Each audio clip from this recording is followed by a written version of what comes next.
கலகலவன சிரி கண்ணில் நீர் வர சிரி. இங்க இப்போ ஒரு கதை இருக்குதுங்க. இப்போ ஒரு கப்பல் போகுது. கப்பல் மேல் தளத்துல மாலை நேரத்துல எல்லாரும் நின்று காத்து வாங்கிட்டு இருக்காங்க. ஒரு அழகான பெண்ணு ஒருத்தி நிக்கிறான். அவன் என்னன்னா பக்கத்துல எல்லாரும் நிப்பாங்கிறது உலகியல்.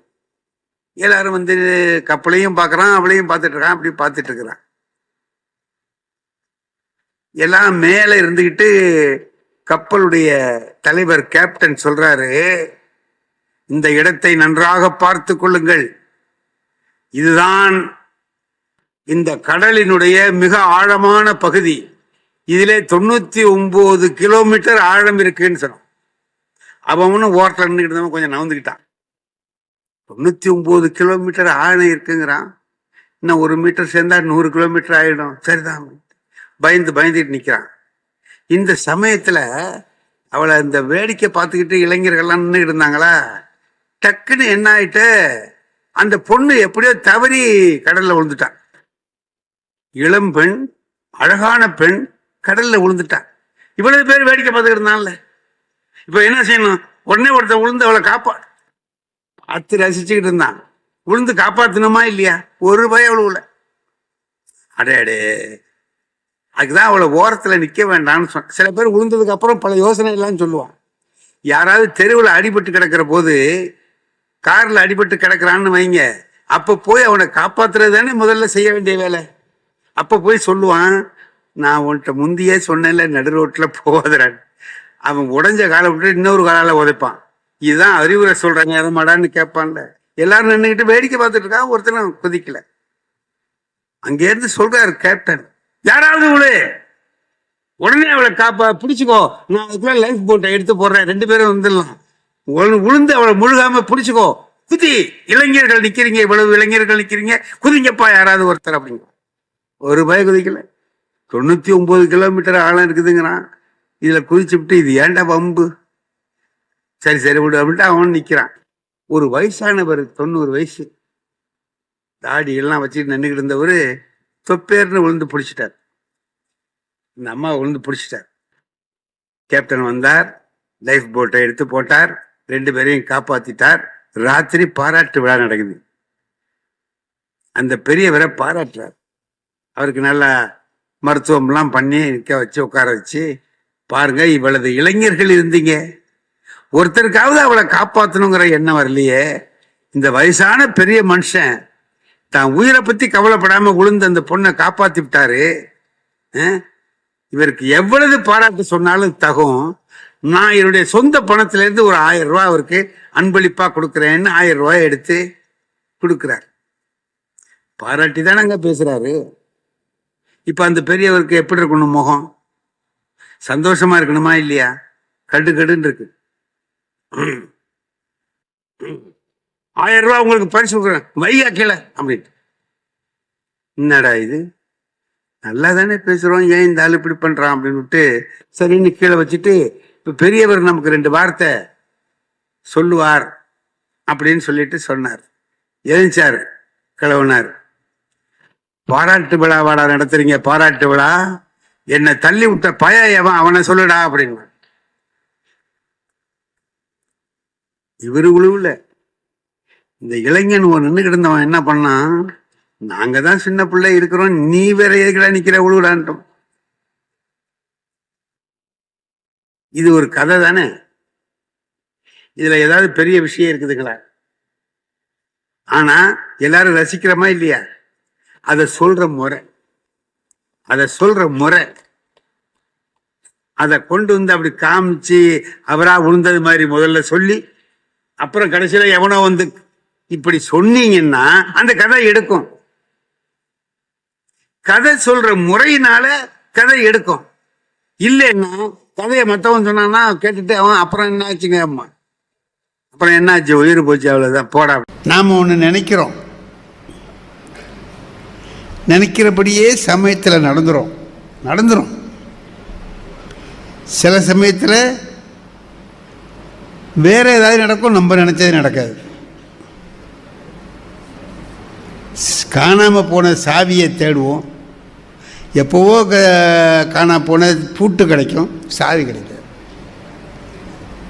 அதா மாதிரி ஒன்று நினச்சோம்னா அது தவிர இன்னொன்று கிடைக்கும், சமயத்தில் அதே கிடைச்சாலும் கிடைக்கும்.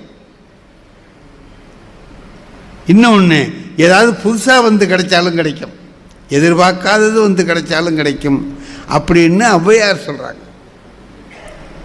ஒன்றை நினைக்கின் அது ஒழிந்துட்டு ஒன்றாகும். நாம் ஒன்று நினச்சோம்னா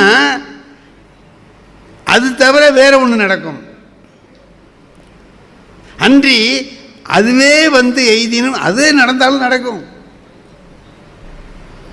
இல்லை, நாம் நினையாத முன் வந்து நிற்பினும் நிற்கும். நாம் நினைக்காத ஒன்று எதுக்கு வந்து நின்னாலும் நிற்கும். இணையாலும் ஈசன் செயல். எல்லாமே இறைவன் என்ன நினைக்கிறானோ அதன்படி தான் நடக்கும் என்று சொன்னார். நாம் என்ன நினச்சி எல்லாத்தையும் செய்கிறோம் பாருங்க, யோசனை பண்ணி பாருங்க. ஒருத்தர் என்னை வந்து பேச கூப்பிட்றார். ஐயா, கார்த்திகை முருகன் கோயில் நீங்கள் வந்து பேசணும். பேசுகிறேனே. என்னைக்கு? நாளைக்கு. மறுநாள் போய் பார்க்குறேன், வெளியில் ஒரு போர்டு வச்சிருக்கிறார். அந்த போர்டில் என்ன இருக்கிறார், இன்று இந்த கோயிலில் கார்த்திகையை முன்னிட்டு சமய சொற்பொழிவு நடைபெறும், எல்லோரும் வருக அப்படின்னு போட்டிருக்காரே தவிர நான் பேசுவேன்னு போடல. நான் அந்த ஏற்பாடு பண்ணவரை கேட்டேன், ஐயா என்னை எல்லாம் கூப்பிட்டே கொண்டே பேரை காணுமே அப்படின்னேன். இல்லை இல்லை, பேர் போடாமல் விட்டால் ஒரு 4 பேராவது வருவாங்களேன்னு பார்த்தேன் அப்படிங்கிறேன்.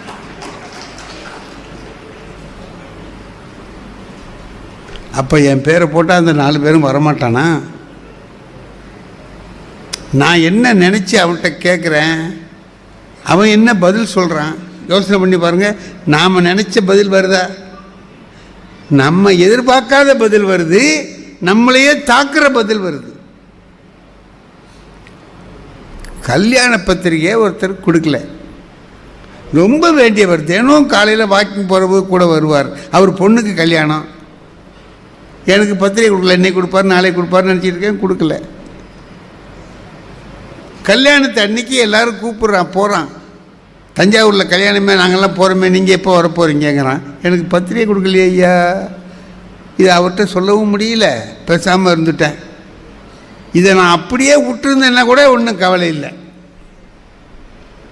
அப்புறம் முடிஞ்சு 4 நாள் கழித்து அவர் வந்தார். நான் கேட்டேன், என்னங்க உன் பொண்ணு கல்யாணம் பண்ணீங்க, ஒரு பத்திரிகை கூட கொடுக்கலையே என்ன? நான் முக்கியமானவங்களுக்கு மட்டும்தான் கொடுத்தேன்னார். அப்போ நினச்சேன், இதை அவர் நம்மகிட்ட கேட்காமலே இருந்திருக்கலாம். அப்போ நம்மளை ஒரு முக்கியமான ஆளாக அவர் நினைக்கல, நம்ம நினச்சிட்டு இருக்கோம். ஆனால் அவர் நினைக்கலையே. வாழ்க்கையில் நாம் எது நினைக்கிறோமோ அது நடக்கலை, எது நினைக்கலையோ அது நடக்குது.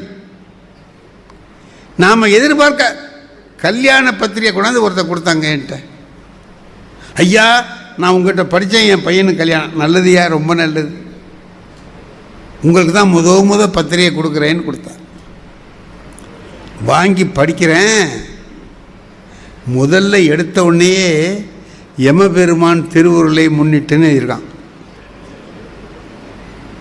யமபெருமான் திருவுருளை முன்னிட்டு எவனாவது கல்யாணம் பண்ணுவானா? யோ என்னையா யமபெருமான்? ஐயையோ, எம்பெருமான்னு எழுதி கொடுத்தா அவன் யமபெருமான்னு போட்டுக்கிறானே. ஒரு புள்ளி விட்டுட்டான், ஒரே ஒரு புள்ளி மட்டும் வைக்க விட்டுட்டான். எம்பெருமான் என்ன ஆயிட்டார்னா யமபெருமான் ஆயிட்டார். நான் சொன்னேன் அவன்கிட்ட, இந்த பாரு, நல்ல வேலை என்கிட்ட முதல்ல கொடுத்த, என்கிட்ட கடைசியாக கொடுத்துருந்தீங்கன்னா எல்லாத்தையும் கொடுத்துருப்பேன், போயிருக்கோம். நல்ல வேலை உட்காந்து எல்லாத்துலேயும் புள்ளி வைடான்னு உட்காந்து புள்ளி வச்சான். நாம் நினைக்கிறது தான் நடக்கும் அப்படின்னு நாம் நினைக்க முடியாது. நாம் நினைக்காதது நடக்கும், புதுசாக ஒன்று நடக்கும், அது நல்லதாக இருக்கும். ஒரே ஒரு உதாரணம் சொல்கிறேன். 4வது 5வது படிக்கிற பிள்ளைகளுக்கு பாட புத்தகத்தில் ஒரு கதை இருக்கும், விறகு வெட்டி கதை. நீங்கள் எல்லாரும் படித்தாலும் படிச்சிருப்பீங்க. அது உண்மையே பேசணுங்கிறதுக்காக அந்த கதை. உண்மையே பேசணும். என்ன, விறகு வெட்டுறதுக்கு ஒருத்தன் போகிறான், விறகு வெட்டிகிட்டு இருக்கான், கோடாலி தவறி ஆற்றில் விழுந்துருது. அவனுக்கு நீச்சல் தெரியாது, ஆறோ ஆழமான ஆறு. அழுகுறான், ஒன்று அழுகுறான். அந்த ஆற்றுலேருந்து ஒரு தேவதை வருது. ஏண்டா அழுவுறேன்னு கேட்டது. கோடாலி விழுந்துருச்சு. இரு, அழுவாத அப்படின்ட்டு உள்ளர போய் ஒரு தங்கத்தில் செஞ்ச கோடாலியை கொண்டாந்து காமிச்சு, இதான் உன்னோடையான்னு கேட்டது. இப்போ அவன் எவ்வளவு பெரிய ஏழை! அன்னன்னைக்கு விறகு வெட்டி பிழைக்கிறவன் தானே. இரும்புக்கு பதிலாக தங்கத்தை காமிச்சதில்ல. அவன் என்ன செய்யலாம்? ஆமான்னு வாங்கிக்கலாம்ல. ஆனால் அவன் நேர்மையானவன், உண்மையானவன். இது இல்லை என்னோடன்ட்டான், இது என்னோட இல்லைன்ட்டான். அப்புறம் போய் ஒரு வெள்ளி கோடாலியை கொண்டாந்து காமிச்சு, இதானா உன்னோட அப்படின்னு. இதுதான் இல்லை. அப்புறம் அவனுடைய இரும்பு கோடாலியை காமிச்சு, இதானது. ஆமான்னா தேவதை சொன்னிச்சு, நீ எவ்வளவு வறுமையில் வாடினாலும் பாரு, உண்மையே பேசுகிற, அதனால் இந்த மூணையும் நீயே வச்சுக்க. இதுதான் கதை. பள்ளிக்கூடத்தில் 4ஆம் 5ஆவது வகுப்பில் இருக்கக்கூடிய கதை இதுதான். இதில் என்ன கருத்து இருக்குது? உண்மையே பேசணும். வறுமையாக இருந்தாலும் ஏழையாக இருந்தாலும் உண்மையே பேசணுங்கிறது அதனுடைய கருத்து. இதுதான் கதை. ஆனால் இந்த காலத்தில் உள்ள ஒரு இளைஞன் என்ன பண்ணுறான்? அந்த கதையை வளர்த்துறான். எப்படி? பொன்னியின் செல்வன் 2 வருதில்ல, அதை மாதிரி விறகு வெட்டி 2ன்னு ஒன்று போட்டான். 2ன்னு போட்டு அதில் என்ன பண்ணுறான்? இவன் கொண்டு போய் வீட்டில் பொண்டாட்டிக்கிட்ட கொடுக்குறான். இதை பாடப்புத்தகத்தில் இல்லை, இவன் சொல்கிறான். கொண்டை கொடுத்து 3ஐயும் கொடுத்தான். அவர் சொன்னால், எங்கே திருடுனேன்னு கேட்டார். திருடலை, அது இந்த பாரு, தேவதை இவதைன்னெலாம் கதை விடக்கூடாது, பொய்யெல்லாம் சொல்லக்கூடாது. ஏழையாக இருந்தாலும் நேர்மையாக வாழ்கிறது தான் நம்முடைய கொள்கை. நம்ம அப்படி தான் வாழ்ந்துக்கிட்டு இருக்கோம். நீ போய் அதுக்காக வேண்டி எங்கேயோ திருடிக்கிட்டு வந்திருக்கிய, கொண்டு எடுத்த இடத்துல கொண்டு கொடுத்துட்டு வாப்போ அப்படின்னு விரட்டுறா. இல்லை இல்லை, தேவதை தான் கொடுத்துச்சுன்னா. தேவதைன்னா காமி அந்த தேவதையை வா, நாளைக்கு காட்டுறேன். மறுநாள் அழைச்சிட்டு போகிறான். இங்கே கொண்டு நிறுத்திட்டு, இங்கே தான் வந்துச்சு, நீ இந்த இடத்துல நில்லு, நான் போய் வெட்டிகிட்டு இருக்கேன், விறகு வெட்டுறேன் அப்படின்ட்டு மரத்தில் அதை வெட்டிட்டு இவன் ஓரத்தில் நின்று வேடிக்கை பார்த்துட்டு இருந்தவ ஆற்றுல விழுந்துட்டான். நேற்று கோடாலி விழுந்தது, இன்னைக்கு பொண்டாட்டி விழுந்துட்டான். இவனுக்கு தான் நீச்சல் தெரியாதா? ஒன்று அழுதான். தேவதை வரும்ல, தேவதை வந்துச்சு, ஏண்டா அழுவுறேன்னுது, பொண்டாட்டி விழுந்துட்டான்னு. அதானே அழுவாதாயிரு அப்படின்ட்டு உள்ளர போயிட்டு நயன்தாராவை கொண்டாந்து காமிக்குது. இதானா அவன் பொண்டாட்டின்னுது. இந்த பையன் என்ன பண்ண? ஆமான்ட்டான். இதுதான்ட்டான். இப்போ தேவதைக்கு கோபம் வந்துடுச்சு. இல்லை, நேற்று யோக்கியனாக இருந்தேன், தங்கத்தை காமிச்சேன் இல்லைன்னு, வெள்ளியை காமிச்சேன் இல்லைன்னு, இப்போ ஒரு அழகான பொண்ணை காமிச்சோன்னா இவ தான் என் முண்டாட்டிங்கிறியே, கெட்டு போயிட்டியா, வீணா போயிட்டியா, நல்லவனாக இருந்தவன் கெட்டவனாக ஆயிட்டியா நீ அப்படின்னு திட்டுச்சு. இவன் சொன்னான், அந்த பாரு, உன்னை பற்றி எனக்கு தெரியும், நீ முதல்ல அப்படி தான் நயன்தாராவை தான் கொண்டாந்து காட்டுவேன், நான் இல்லைன்னு சொன்னால் நீ சும்மா இருப்பியோ, அப்புறம் தமன்னாவை கொண்டாந்து காட்டுவேன், இதானா பாருன்னு. நான் இல்லைம்பேன், அப்புறம் என் பொண்டாட்டியை காட்டுவேன், ஆமாம்பேன், 3ஐயும் வச்சுக்கம்பேன். நான் ஒன்று வச்சுக்கிட்டே படாத பாடு படுறேன், 3 இருந்தால் கஷ்டமாச்சேன்னு தான் ஏதோ வந்ததோடு போவோம்னு சொல்லி அதோட போவோம்னு நினச்சேன்னு இப்போ உள்ளவன் ஒரு கதை எழுதியிருக்கான். சென்னையில் ஒரு பெரிய பள்ளிக்கூடத்தில் இலக்கிய மன்றத்தில் பேசுகிறதுக்கு போனேன். இந்த கதை ஒரு வேடிக்கையாக இப்போ உள்ள பிள்ளைங்கள்லாம் அப்படி எழுதுறான்னு சொல்லலாமேன்னு நினச்சி சொன்னேன். ஆனால் இந்த கதையை சொல்கிறதுக்கு எனக்கு என்ன ஆயிட்டு கஷ்டம்னு கொண்டிங்கன்னா, இப்போ உள்ள இந்த நடிகைகளுடைய பேரெல்லாம் எனக்கு தெரியாது. எனக்கு தெரிஞ்சதெல்லாம் சாவித்திரி, பத்மினி, அந்த மாதிரி அந்த காலத்தில். அதை இப்போ சொன்னால் இப்போ உள்ள பையனுக்கு தெரியாது. புது நடிகை தான் பேர் சொல்லணும். இதுக்காக நான் என் பேத்திக்கிட்ட போய் கேட்டு 2 பேரை எழுதி குறிச்செல்லாம் வச்சுக்கிட்டு மனப்பாடம் பண்ணிட்டு போயிருக்கேன். நயன்தாரா, தமன்னா 2 பேர் சொல்லணும். இதில் நயன்தாரா பேர் வந்துட்டு ஞாபகம் வந்துட்டு, தமன்னாங்கிறது ஞாபகம் இல்லை. சொல்கிறதுக்கு என்னடா பண்ணுறதுன்னு பார்த்தேன். எதுக்கு உட்காந்த ஒரு பையன்கிட்ட, டேய் ஒரு அழகான பொண்ணு பேர் சொல்லுடா அப்படின்னேன். அவன் ஏஞ்சி சொன்னான், உலகத்தில் அழகான பொண்ணுன்னா அது எங்கள் அம்மா தான் சார்னு சொன்னான்.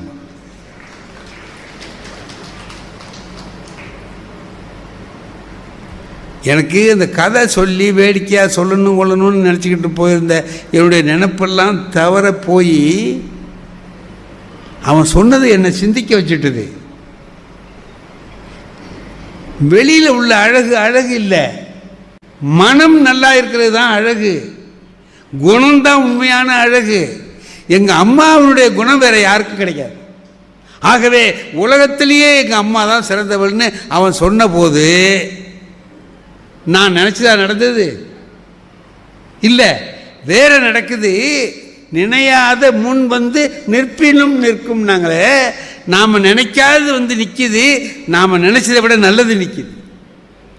நாம் நினைச்ச விடையை விட நல்ல விடையை அவன் கொடுக்குறான். இது எவ்வளவு பெரிய பாராட்டுக்குரிய விஷயம். நாம் நினச்சிக்கிட்டு இருக்கிறோம் இளைஞர்கள்லாம் கெட்டு போயிட்டான், சரியா இல்லை, நல்ல ஒழுக்கம்லாம் இல்லை, அப்படி இப்படின்னு. அவன் சொன்னது என்னை சிந்திக்க வச்சுதே, சிந்தனையை தூண்டிச்சே. எல்லாவற்றிலேயும் நினைத்து பார்த்தோமானால் நம்முடைய வகுப்பில் மாணவர்கள் இருக்காங்க, நாங்கள்லாம் ஆசிரியர்கள் பாடம் நடத்துகிறோம். எல்லா மாணவர்களும் ஒரே மாதிரி இல்லை. சில பேர் நல்லா சொன்ன உடனே பிடிச்சி, மாணவர்கள்லேயே ஒரு 3 வகை இருக்கான். கற்பூர புத்தின்னு ஒன்று இருக்குது, கரி புத்தி, கதலி புத்தின்னு 3 இருக்குது. கற்பூர புத்தின்னா அப்படி இந்த நெருப்புக்கிட்ட கொண்டு போனோன்னே கற்பூரம் பற்றிக்கும். அதை மாதிரி நாம் அப்படி சொன்னோம்னா பிடிச்சிக்குவாங்க. அகர முதலன்னா ஆதிபகவன் முதற்றி அவளுக்குன்னு கொண்டாந்து முடிச்சிருவான். அவன் கற்பூரம். கறி இருக்க அதை வச்சு அதில் நெருப்பை வச்சு ஊதுனோம்னா பிடிக்கும். நெருப்பை வச்சு விசிறியால் இப்படி விசிறிக்கிட்டே இருந்தோம்னா பிடிக்கும். சில பேருக்கு ஒன்று ஒரு 10 தடவை சொல்லி கொடுத்தோம்னா வரும். கரி புத்தி. கதலின்னா வாழைத்தண்டு, அது அடுப்பில் வச்சோம்னா இருக்கிற நெருப்பை அவிச்சுவிடும். வாத்தியாருக்கு கொஞ்சம் நெஞ்சம் தெரிஞ்சிருக்கிறதையும் அவன் மறக்கடிச்சிடுவான். நாங்கள் ஒரு தடவை மனப்பாட செய்யுள்னு எழுத சொல்லியிருக்கேன். மனத்துக்கண் மாசிலநாதல் அனைத்து அரண் ஆகுல நீர பிற அப்படிங்கிற குறள் வந்திருக்கு. அதை அப்படியே எழுதணுங்கிறது தான் கேள்வி. எல்லா பயலும் மனத்துக்கண் மாசிலநாதல்ங்கிறத மாசிலநாதல் மனத்துக்கண்ணு மாற்றி மாற்றியே இருக்கான். என்னடா தப்பாக இருக்கானேன்னு அடிச்சிட்டேன். அடுத்த பேப்பர் எடுத்து பார்க்குறேன், மாசிலநாதல் மனத்துக்கண்ணு அவனு இருக்கான், அதையும் அடித்தேன். ஒரு 7, 8, 10 பேப்பர் பார்த்தா வரிசையாக அதே மாதிரி இருக்கான். இப்போ எனக்கு என்ன சந்தேகம், நம்ம நினச்சிருக்கிறது தான் தப்போ? ஏன்னா 10 பேர் ஒரே மாதிரி இருக்கான். நான் மறுபடியும் திருக்குறள் எடுத்து பார்க்குறேன். அவன் என்கிட்ட மறந்து ஏன் நினைப்பையே மறக்கடிச்சுட்றான். அவன் 10 பேர் ஏன்டா இப்படி எதுனீங்க, என்ன முதல்ல உள்ளவன் அப்படி எதுனா அவனை பார்த்து பக்கி போயிட்டான். சில நேரங்களில் அது நடக்கும். நாம் ரொம்ப கவனமாக பார்க்க வேண்டியது, நம்முடைய பிள்ளைகள், உங்கள் பிள்ளைகளாக இருக்கா, நாங்கள் எங்களுக்கெல்லாம் மாணவர்கள், அவங்களே எங்களுக்கு பிள்ளைகள் தான். அவங்க சில பேர் நாம் சொல்கிறத அப்படியே பிடிச்சிக்கிறான். சில பேருக்கு 1, 4 தடவை சொன்னால் வந்துடும், சொல்லலாம். வாத்தியாருக்கு தெரிஞ்சதையே மறக்கடிக்கிறவனா தான் நீங்கள் என்ன பண்ணுவீங்க? என் கிளாஸுக்குள்ளே ஒரு நாள் குரங்கு வந்துடுச்சு சார். குரங்கு பக்கத்தில் மரத்தில் இருந்தது தாவி கிளாஸுக்குள்ளே வந்துடுச்சு. என்னடா இது வேற வந்துடுச்சேன்னு நினச்சிக்கிட்டுன்னா, இருக்கிறது பத்தாதுன்னு இது ஒன்று வந்துடுச்சு அப்படின்னுட்டு என்னடா இது புதுசாக கிளாஸில் சேர்ந்துருக்கா மாணவனான்னு, வாத்தியார் வேலைக்கு வந்திருக்கு சாருங்கிறான். புதுசாக அட்மிஷன் ஆகிருக்காடான்னு, இல்லை அப்பாயின்மெண்ட் ஆகிருக்கு சாருங்க. மாணவர்கள் அவ்வளவு நம்ம அவங்ககிட்ட நேர்மையாக சொன்னோம்னா கேட்டுக்கிறாங்க. நம்ம வம்புழத்தா நம்மளோட அதிகமாக வம்புழப்பான். இல்லை சும்மா ஒருத்தன் சிகரெட்டு குடிச்சிட்டு நின்றுட்டுருக்கான், எனக்கு மனசுக்கு வருத்தமாக இருந்துச்சு. தம்பி ஏன்பா சிகரெட்டு குடிக்கிற? எனக்கு வேண்டியதாக இருக்க குடிக்கிறேன். ஒரு சிகரெட்டு என்னடா விலை? 2 ரூபான்னா. ஒரு நாளைக்கு எத்தனை குடிப்பேன்? 15 குடிப்பேன். 30 ரூபாச்சடா. ஒரு நாளைக்கு 30 ரூபாயை புகையா விட்றியடா, நியாயமா? ஒரு மாதத்துக்கு 900 ரூபாய்க்கு புகை விட்றியடா, நியாயமா? எத்தனை வருஷமாக குடிக்கிறேன்ன? 13 வருஷமாக குடிக்கிறேன்னா கணக்கு போட்டு 2,25,460 ரூபாய்க்கு நீ புகை விட்டுருக்கியடான்னு. அது இருந்தால் எவ்வளவு சௌகரியமாக இருக்கும். 2 லட்சம் ரூபாய்க்கு மேலே புகையா விட்டு தீர்த்திருக்கியடா பாவி அப்படின்னு. அதுக்கு அவன் என்கிட்ட என்ன சொல்லணுங்க? ஒரு பையன், வருத்தப்படுறேன் சார், இதை நான் இப்படி கணக்கு போட்டே பார்க்கல சார், நீங்கள் நல்லா சொன்னீங்க அப்படிலாம் சொல்லணும். அவன் என்ன கேட்குறான்? அதை பற்றி கவலையப்படலாமன். ஐயா உங்களுக்கு என்ன வயசாச்சுன்னா, எனக்கு அப்போ 75 வயசு. 75 வயசு ஆகுதுன்னு. நீங்கள் சிகரெட்டு குடிப்பீங்களா? நான் குடித்ததே இல்லை, அது தொட்டது கூட கிடையாது அப்படின்னு. அப்போனா இப்போ கையில் ஒரு 60 லட்சம் ரூபா இருக்கணுமே, இருக்கான்னு கேட்குறேன்.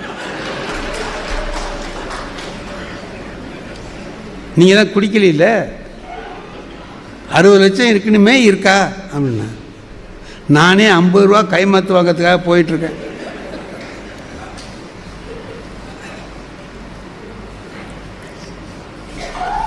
நாம் கேட்குற கேள்வி எப்படி இருக்கணும்?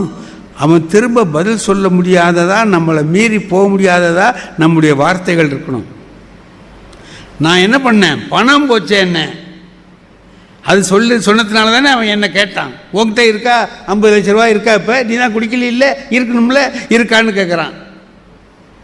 அவங்ககிட்டயே உடல் நலத்தை பற்றி நான் சொல்லியிருந்தேன்னா கேட்க முடியாது. உடம்பு நான் சொன்னது தப்பு, என் மேலே தான் தப்பே தவிர அவன் மேலே தப்பு இல்லையே. நான் ஏன் கேட்டேன்? அப்படி தப்பாக கேட்டேன். பணத்தை சொன்னால் அவனுக்கு உடனே பிடிக்கும்னு நினச்சி நான் சொன்னேன், தப்பாக போச்சு. எதை சொல்லணுமோ அதை சொல்லி மாணவர்களுக்கு அப்படி தான் சொல்லணும். சில சமயத்தில் நாங்கள் ரொம்ப புத்திசாலித்தனமாக கேட்குற மாதிரி நினச்சிக்கிட்டு கேட்போம். எட்டயபுரத்தில் பாரதியார் பிறந்தார் கொண்டார்னு கதையெல்லாம் சொல்லிவிட்டு கடைசியில் அவன்கிட்ட இதெல்லாம் ஞாபகம் வச்சுருக்கானான்னு பார்க்கறதுக்காக கேள்வி கேட்போம். கேட்குற போது கேட்குறேன் நான் அவன்கிட்ட, எட்டயபுரத்தில் பிறந்தவர் யாருன்னு. பாரதி எந்த ஊரில் பிறந்தாருன்னு தான் நான் கேட்கணும். எட்டயபுரத்தில் பிறந்தவர் யாருன்னு ஒரு பையன் எழுந்து சொன்னான், எட்டயபுரத்தில் எவ்வளோ பேர் பிறந்திருக்காங்க சார், நீங்கள் யாரை கேட்குறீங்கன்னு. இப்போ யார் மேலே? அவன் மேலே தப்பு இல்லை, என் மேலே தான் கேள்வி கேட்ட முறை தப்பு. அப்போ அதை நினச்சி பார்த்தா ஒன்றை நினைக்கின் அது ஒழிந்துட்டு ஒன்றாகும், வேற ஒன்று வரும். கடைசியில் ஒன்று சொன்னாங்க பாருங்க, நினையாத முன் வந்து நிற்பினும் நிற்கும். நாம் நினச்சி பார்க்காதது ஒன்று எதுக்க வந்து நிற்கினாலும் நிற்கும்.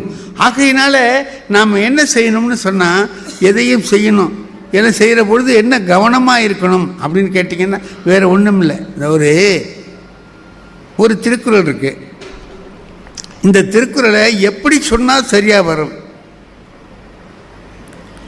மனத்துக்கண் மாசு இளநாதல் அனைத்து அரண், ஆகுல நீர பிற. இதான் குறள். என்னங்க இதுக்கு கருத்து? மனதிலே குற்றமில்லாமல் இருப்பது தான் அறம், மற்றதெல்லாம் ஆடம்பரம். ஆகுல நீர பிற. சரி, இதை எப்படி? நான் ஒரு கதை, ராமகிருஷ்ண பரமஹம்சர் ஒரு கதை சொல்லியிருக்காங்க. அந்த கதையை நினச்சி பார்க்குறேன், இதுக்கு பொருந்தி வர்ற மாதிரி இருக்குது. அதை நான் சொல்கிறேன். ஒரு 2 சாமியார் என்ன பண்ணுறான், இப்படி போகிறான். நடுப்புற ஆறு வருது. ஒரு குரு சாமி, ஒரு சிஷ்ய சாமி, 2 சாமி, பெரிய சாமி சின்ன சாமி, 2 போகுது. 2 போய் ஆற்றுல இறங்கி அக்கறைக்கு போகணும். ஒருத்தருமே இல்லை, இந்த பக்கத்தில் போட்டு இல்லை, ஒன்றும் இல்லை, இறங்கி நடந்து தான் போகணும். பெரிய சாமி ஆற்றுல இறங்கிட்டு சின்ன சாமி இறங்க போகுது. அப்போ ஒரு அழகான பெண் ஒருத்தி வர்றார். இளம் பெண், ரொம்ப அழகாக உள்ளவ வர்றா. பெரிய சாமிகிட்ட போனான். சாமின்னா என்னம்மா, எனக்கு ஒரு உதவி செய்யணும். என்ன? எங்கள் அம்மாவுக்கு ரொம்ப உடம்பு சரியில்லை, உங்கள் ஊர் அக்கறையில் இருக்குது, ஆற்றுல நிறைய வெள்ளம் வருது, எனக்கு பயமாக இருக்குது, எனக்கு நீச்சல்லாம் தெரியாது, கொஞ்சம் என்னை கொண்டு போய் அக்கறையில் விட்டுடுங்க. அக்கறையில் என்னை கையை பிடிச்சி அந்தாண்ட கொண்டு விட்டுடுங்க, நான் பத்திரமா போயிடுறேன்னா. இந்த சாமிக்கு கோவம் வந்துடுச்சு. பெரிய சாமிக்கு, என்னை யாருன்னு நினச்சேன் நீ? நான் யார் தெரியுமா? முற்றும் துறந்த முனிவன். என்னை ஒரு பொம்பளையை கையை பிடிச்சி அழைச்சிட்டு போது சொல்கிறிய, வெக்கம் இல்லை உனக்கு, மானம் இல்லை, கண்ணாப்புனான்னு திட்டினான். அவள் பார்த்தா, அழைச்சிட்டு போகிறேன்னா போ, இல்லைன்னா போ, அதுக்கு ஏன் கத்துற அப்படின்னு வந்தா. சின்ன சாமிகிட்ட வந்தா. சாமி, நீங்களாவது என்னை கொண்டு அக்கோல விடுங்க. சின்ன சாமி பார்த்தான், இங்கே வா, கையை பிடிச்சான், நீ என் கூட வா அப்படின்னு அழைச்சிட்டு போனான். வர வர வர தண்ணி ஜாஸ்தியாக இருந்துச்சு, தலைக்கு மேலே தண்ணி போகிற மாதிரி வந்துருச்சு. அவளை அப்படியே தூக்கி தோளில் போட்டான். நீஞ்சிக்கிட்டு அக்கறைக்கு போகிறான். பெரிய சாமி திரும்பி பார்த்தான்.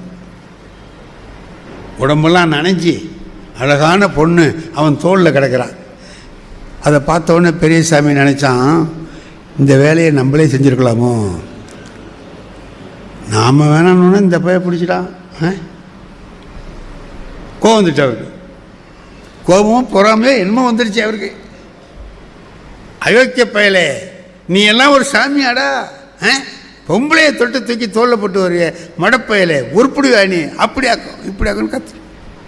இவன் அதை பற்றி ஒன்றும் கவலைப்படல. தூக்கிட்டு வந்தான், கரைக்கு வந்தான், அவளை இறக்கி விட்டான்.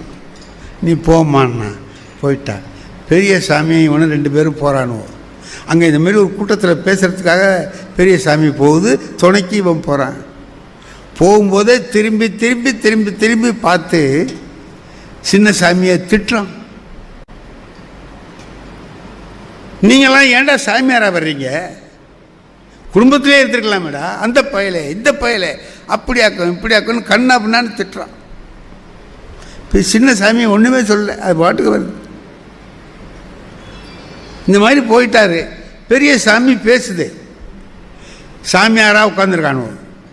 எல்லா சாமியார்களுக்கும் பெரிய சங்கம் அதில் அவர் கூடுறாரு, பேசுகிறார். ஏஞ்சி பேசும்போது சொன்னார், இப்போ சாமியார்லாம் ரொம்ப கெட்டு போயிட்டான், வீணாக போயிட்டானுவ, ஒரு பயில உருப்படியாக இல்லை. என்கிட்ட இருக்கிறான் பாரு ஒரு சிஷ்ய சாமி, இன்னைக்கு என்ன வேலை பண்ணான்னு தெரியுமா அந்த கம்யூனிட்டி அப்படின்ட்டு ஆரம்பித்து கண்ணா பின்னான்னு திட்டுறார். அந்த பைய இந்த பைய வாயில் வராத வார்த்தையெல்லாம் வருது. இந்த இருக்காம இருக்க அவன் தான், டே எழுந்துடுற அப்படின்னா ஏஞ்சி. பொம்பளையை தொட்டு தூக்கிறான் ஐயா, தோளில் போட்டு வந்தான். செஞ்சியா இல்லையாடா அப்படின்னார். சின்ன சாமி சொன்னான், சாமி நான் அவளை அங்கேயே விட்டுட்டு வந்துட்டேன், நீங்கள் விடவே மாட்டேங்கிறீங்களேன்னு. நான் அவளை அங்கேயே விட்டுட்டு வந்துட்டேன், நீங்கள் விடவே மாட்டேங்கிறீங்களே அப்படின்னா. இவன் கையால் தொட்டான், மனசில் களங்கம் இல்லை. அவன் கையால் தொடலை, மனசு பூரா களங்கம். அதையே நினச்சிக்கிட்டு வர்றான். அதுதான் சொன்னார் திருவள்ளுவர், மனத்துக்கண் மாசு இலனாதல் அனைத்தார். மனதிலே குற்றம் இல்லாமல் இருப்பதுதான் அறமே தவிர, சும்மா ஆடம்பரம் பண்ணிக்கிட்டு நான் அப்படியாக்கும் இப்படியாக்குன்னு பேசிட்டு வர்றதில்லை. மனம் குற்றமுடையதாக இருந்தால் அது தவறாக போய்விடும்.